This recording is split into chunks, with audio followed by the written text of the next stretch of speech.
ध्यान, अगर तुम्हें लग रहा है कि तुमने भाई सैंपल पेपर किसी सेक्शन से शुरू करे और तुम्हें सही लग रहा है तो उससे करना, जैसा तुम्हारा मन करे वैसे कर सकते हो, अगर तुम्हें पता है कैसा करना है। वरना अगर नहीं पता तो क्या करना ना, पहले मैक्सिमम मार्क्स वाला, फिर उससे कम वाला, फिर उससे कम, फिर उससे कम वाला, फिर उससे कम वाला, इस तरह से आगे बढ़ना। ठीक है, तो पहले मैक्सिमम मार्क्स वाला कर लेना। ठीक है, मैक्सिमम मार्क्स वाला कर लिया, मैक्सिमम मार्क्स के बाद उससे कम वाला मार्क्स वाला, फिर उससे कम वाला, फिर उससे कम वाला। इससे क्या होगा, मान लो 1% तुम्हारा आखिरी में टाइम कम बचा तो तुम्हारे बस 1-2 नंबर वाले क्वेश्चन ही छूटेंगे, कम वेटेज वाले क्वेश्चन ही छूटेंगे। तो सबसे पहले मैक्सिमम वेटेज वाला करना, फिर उससे कम वाला, फिर उससे कम वाला।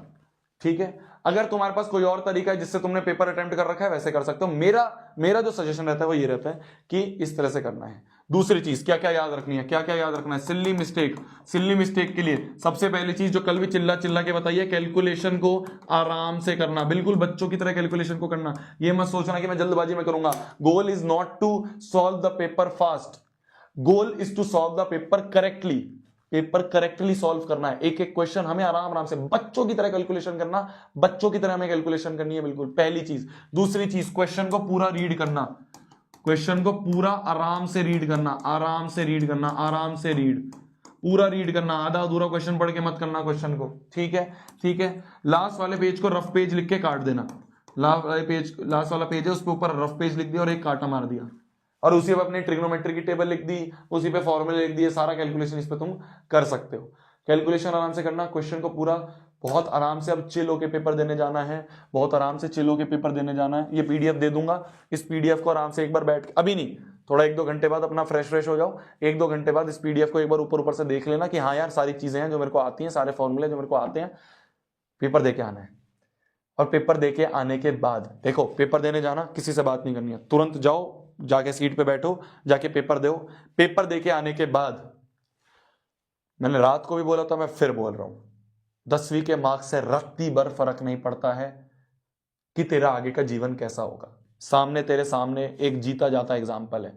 मेरा आईआईटी नहीं हो पाया था, उसके बाद भी मैंने बहुत कुछ जीवन में अचीव करा है, उसके बाद भी मैंने बहुत कुछ जीवन में अचीव करा है। I am one of the founder of next toppers. ठीक है, मैं तेरे को ये ऐसे चौड़ दिखाने के लिए नहीं, मैं तेरे को प्रूव करने के लिए बता रहा हूं। 10वीं के मार्क्स से रत्ती भर फर्क नहीं पड़ता कि तेरी आगे जीवन क्या होगा। ठीक है, अच्छा जाए, मैं तो कहूंगा मेरे बच्चों का पेपर बहुत अच्छा जाए, भगवान करे बहुत आसान सेट आए तुम्हारे, बहुत आसान पेपर आए। पर किसी कारणवश 1% अगर पेपर मान लो अच्छा नहीं गया, कोई बात नहीं, तुम्हारी तरफ से मेहनत पूरी हुई थी ना, तुम्हारी तरफ से मेहनत पूरी हुई थी ना, ये काम आएगी।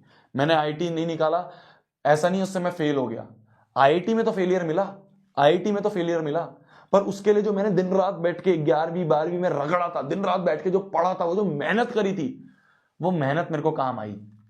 मेरे को वो सवाल काम नहीं आए, जब 10वीं में तुम सवाल करोगे वो काम नहीं आएंगे। जो तुम मेहनत करी है, तुमने 10 दिन मेरे साथ बैठ के मेहनत करी है, रात को सुबह 4 बजे उठ के तुम मेरे मेहनत करी है। कुछ बच्चे मेरी तरह पूरी रात सोए भी नहीं होंगे, है ना, मेरे को पता है, मैंने बोला था, पर जब भी मेरे को पता है कुछ बच्चे रात को नहीं सोए होंगे। तो जो मेहनत है ये काम आएगी मेरी जान, ये सवाल कहीं काम नहीं आने वाले जीवन में, अनलेस एंड अनटिल तुम इसी सवाल के ऊपर कोई मैथ्स के ऊपर स्पेशलाइजेशन कर रहे हो।